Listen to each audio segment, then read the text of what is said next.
Welcome to Wrong Time Watch. My name is Kevin, and today we're looking at the 9-4 watches Successor version 2, upgraded version from the previous Successor. I'll have a video upcoming here with comparing this to the previous version.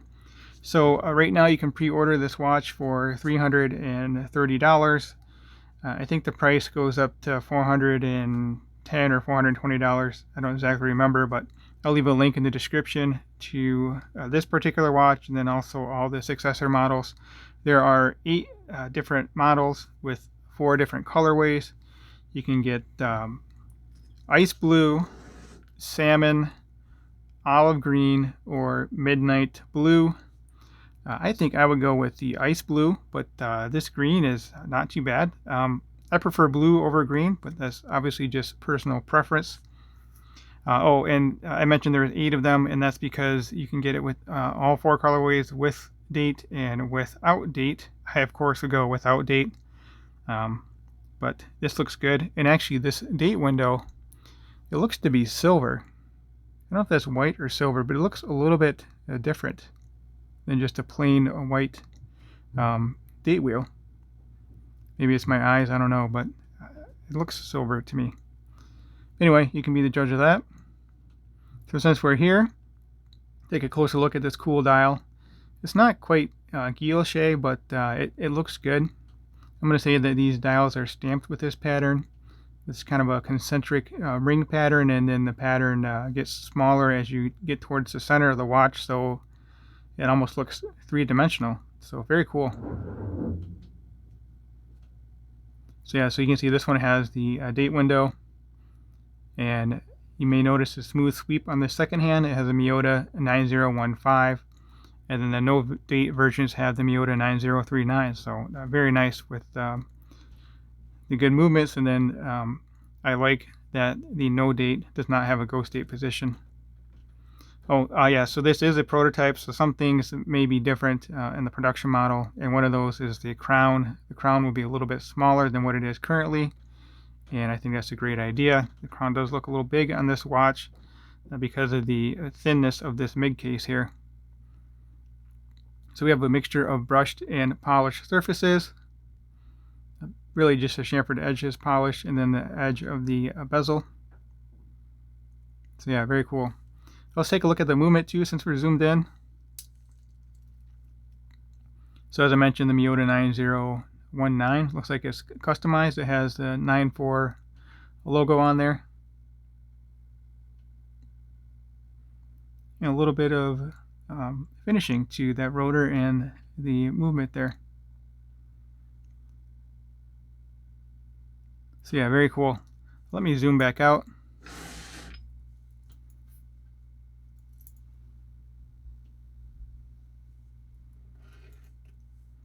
So a nice bracelet. I've seen similar bracelets on other watches. The Laurier Falcon and Laurier Neptune for one.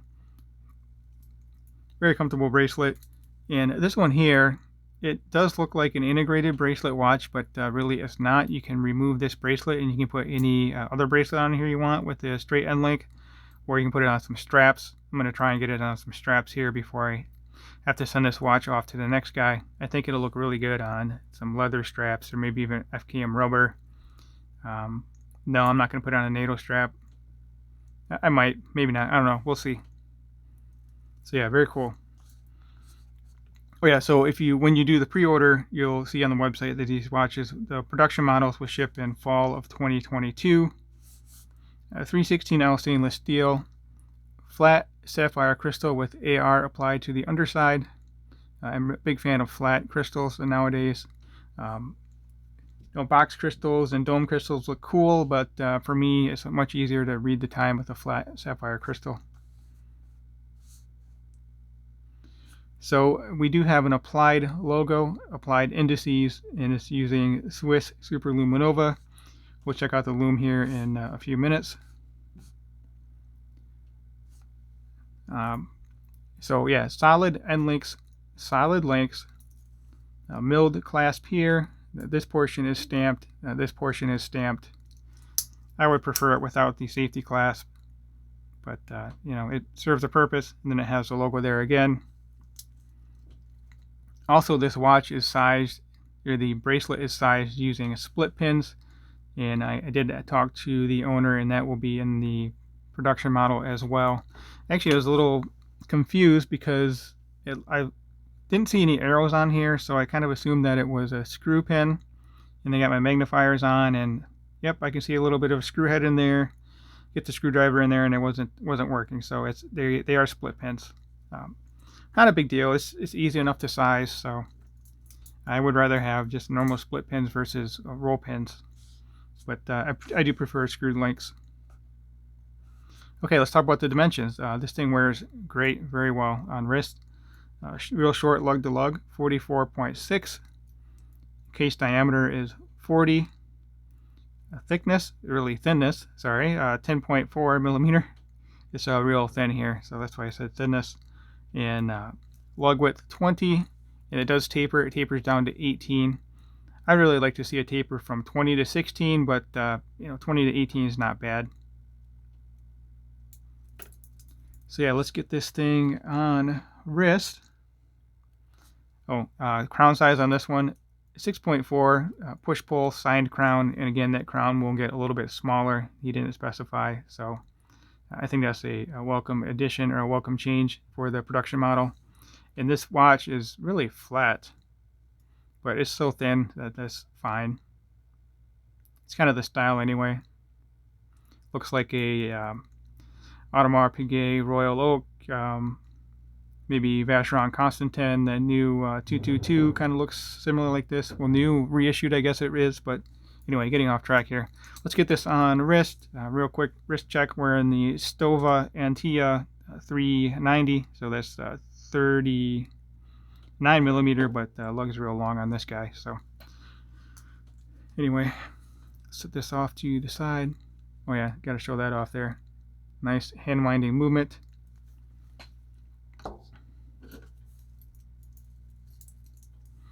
So I have a 6.5 inch wrist. I think I would, if I were to buy this watch, I would put another link in and then tighten it with the micro adjust. Just a little bit too tight for my wrist, but for video is good enough. So yeah, there we go. Very cool dial. Yeah, very easy to tell the time with it. Of course, I didn't point out, but you can see there's automatic just above the 6. One of my favorite movements too, that the Miyota 9015 or 9039. All right, let's zoom out, look at this from a little different perspective, and then we'll check out the loom. Actually, we'll zoom back in. I'll show it next to my SKX in a moment here.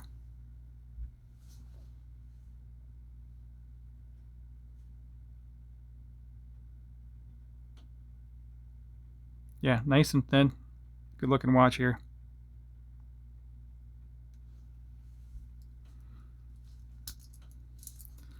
Since you see it off to the side here, this is the box for the watch. I think it'll come in the same box. It does the trick. That logo reminds me of Transformers. It was the Autobots and the Decepticons, or Optimus Prime, I don't know, whatever, but that's what it reminds me of.